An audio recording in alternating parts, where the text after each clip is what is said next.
राम नाम का एक लड़का रामपुर नाम के गांव में रहता था।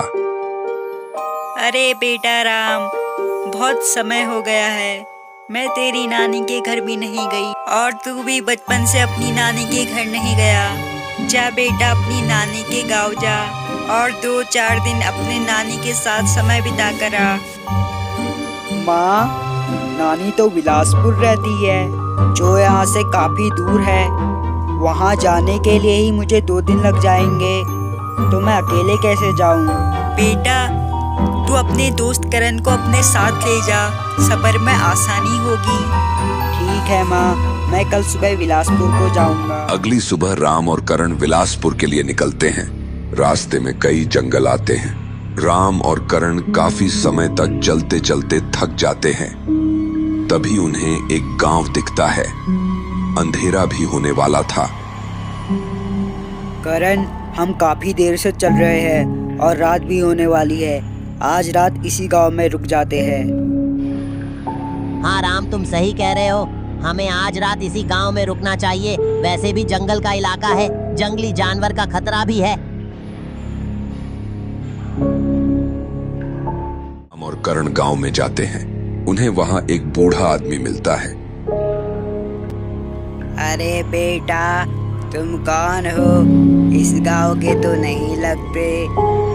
नहीं चाचा, हम इस गांव के नहीं हैं। हम तो रामपुर से हैं और अपने नानी के घर बिलासपुर जा रहे हैं। मेरा नाम राम है और ये मेरा दोस्त करण है। अच्छा बेटा, रात बहुत हो चुकी है, अब तुम मेरे घर चलो।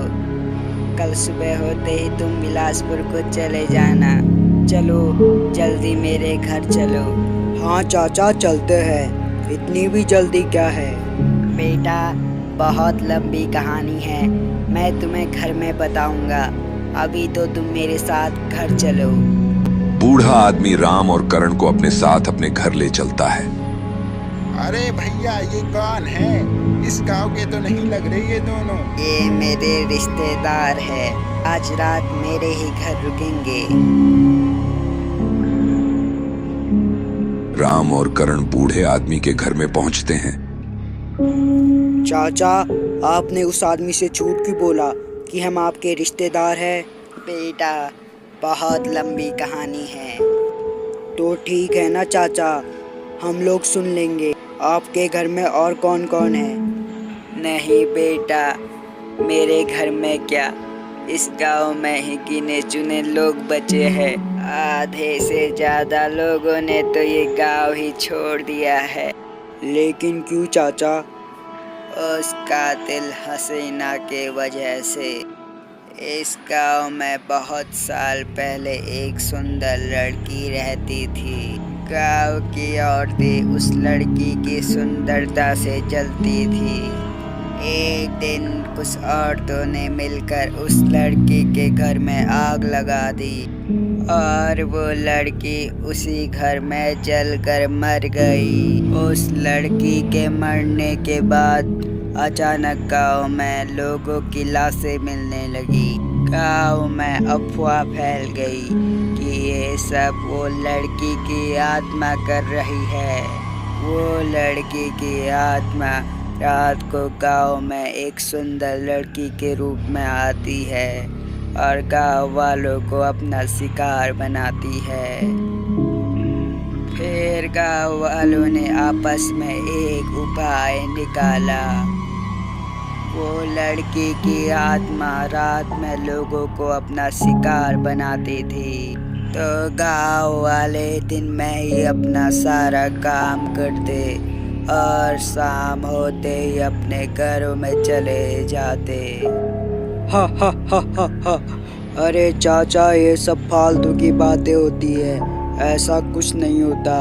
और जिन लोगों की लाशें मिली थी ना, उनकी किसी ने हत्या की होगी। आजकल के समय में ऐसा कुछ नहीं होता चाचा। हाँ चाचा, ये सब फालतू की बातें हैं, भूत वूत कुछ नहीं होता। देखो बच्चों, मैंने तो तुम्हें सब कुछ बता दिया।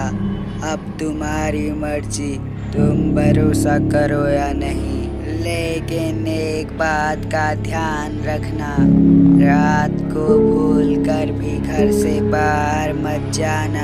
रात भी बहुत हो गई है, अब तुम दोनों सो जाओ। बूढ़ा आदमी दूसरे कमरे में सोने चले गया और राम और करण भी सो गए। कुछ देर बाद जब राम की नींद खुली तो उसे घर में करण नहीं दिखा। चाचा चाचा। हाँ बेटा, क्या हुआ?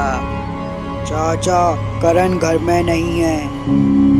बेटा, मैंने तो तुम्हें मना किया था कि रात को घर से बाहर मत जाना, पर तुम्हारे दोस्त ने मेरी बात नहीं मानी। चाचा, मुझे माफ़ कर दो, मैंने आपकी बातों पे भरोसा नहीं किया। पर चाचा, अब मैं क्या करूं? बेटा, अगर तुम्हें अपनी जान बचानी है तो घर में ही रुको। नहीं चाचा, मैं करण को लिए बिना यहाँ नहीं रुक सकता। राम उस बूढ़े आदमी के घर से बाहर जाता है। बाहर बहुत अंधेरा था। करण, करण, करण कहाँ है तू? राम, मैं यहाँ हूँ। करण, तू इतनी रात यहाँ क्या कर रहा है? मैं तो चाचा की बातों में आ गया था। मैंने सोचा कहीं लड़की वाली बात सच ना निकले। मेरी तो जान ही निकल गई थी। जान तो अब निकलेगी। तुझे ये क्या हो गया करण? राम घबराते हुए वहां से भागा। राम समझ चुका था कि करण मर चुका है। अब मैं क्या करूं? ये सब मेरे साथ क्या हो रहा है? और करण ऐसा बर्ताव क्यों कर रहा है? तभी वहां एक खूबसूरत लड़की आती है। कौन हो तुम? मुझे पता है करण के साथ तुमने ही कुछ किया है। आखिर हमने तुम्हारा क्या बिगाड़ा? ये तुम क्या कह रहे हो? मैंने किसी को नहीं मारा, मैं तो तुम्हारी मदद करने आई हूँ। तभी वहां वो बूढ़ा आदमी आता है। अच्छा हुआ चाचा आप आ गए। ये देखो, ये वही लड़की की आत्मा है जिसके बारे में आप बात कर रहे थे। ये क्या कह रहे हो तुम? तुम इस झूठे शैतान की बातें क्यों सुन रहे हो?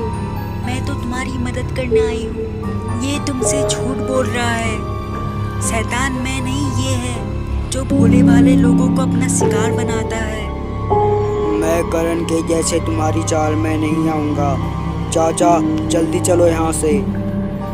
हाँ बेटा, मेरे साथ चलो जल्दी। बूढ़ा आदमी राम को अपने साथ जंगल में ले जाता है।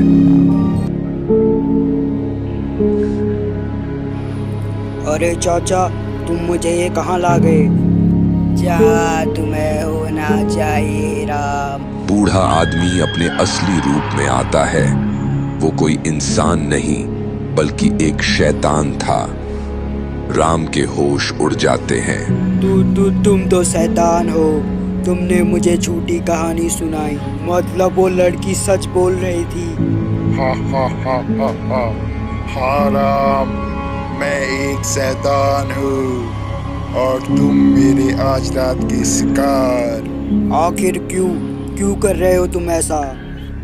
लोगों को मारना ही मेरा काम है और इस गांव में बुराइयां फैलाना मेरा मकसद। तभी वो खूबसूरत लड़की वहां आती है।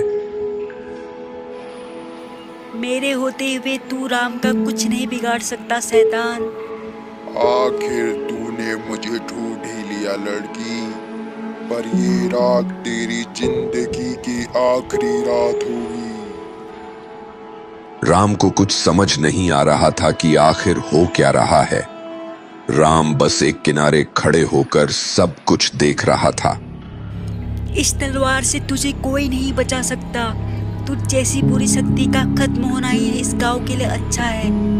हा हा हा हा। ये मामूली तलवार मेरा क्या बिगाड़ेगी?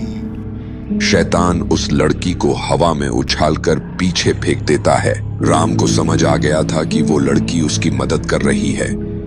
राम भी शैतान से भिड़ जाता है और शैतान राम को हवा में लटका देता है। उस लड़की ने भी आखिरी बार हिम्मत जुटाई और तलवार शैतान के ऊपर फेंकी और तलवार सीधे शैतान के पेट जा घुसी।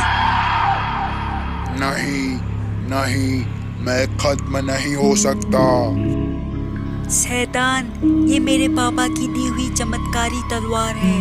अब तेरा अंत हो चुका है शैतान।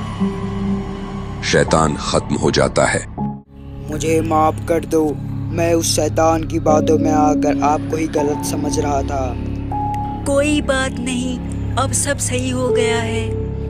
पर आपको कैसे पता कि शैतान इस तलवार से मर जाएगा? वो लड़की पूरी कहानी बताती है कि कैसे गांव में उस शैतान का खौफ था और शैतान ने उस लड़की के पिता पंडित जी को कैसे मारा और कैसे लड़की के पिता ने उस तलवार को अपने मंत्रों से अभिमंत्रित किया। आपका बहुत बहुत धन्यवाद।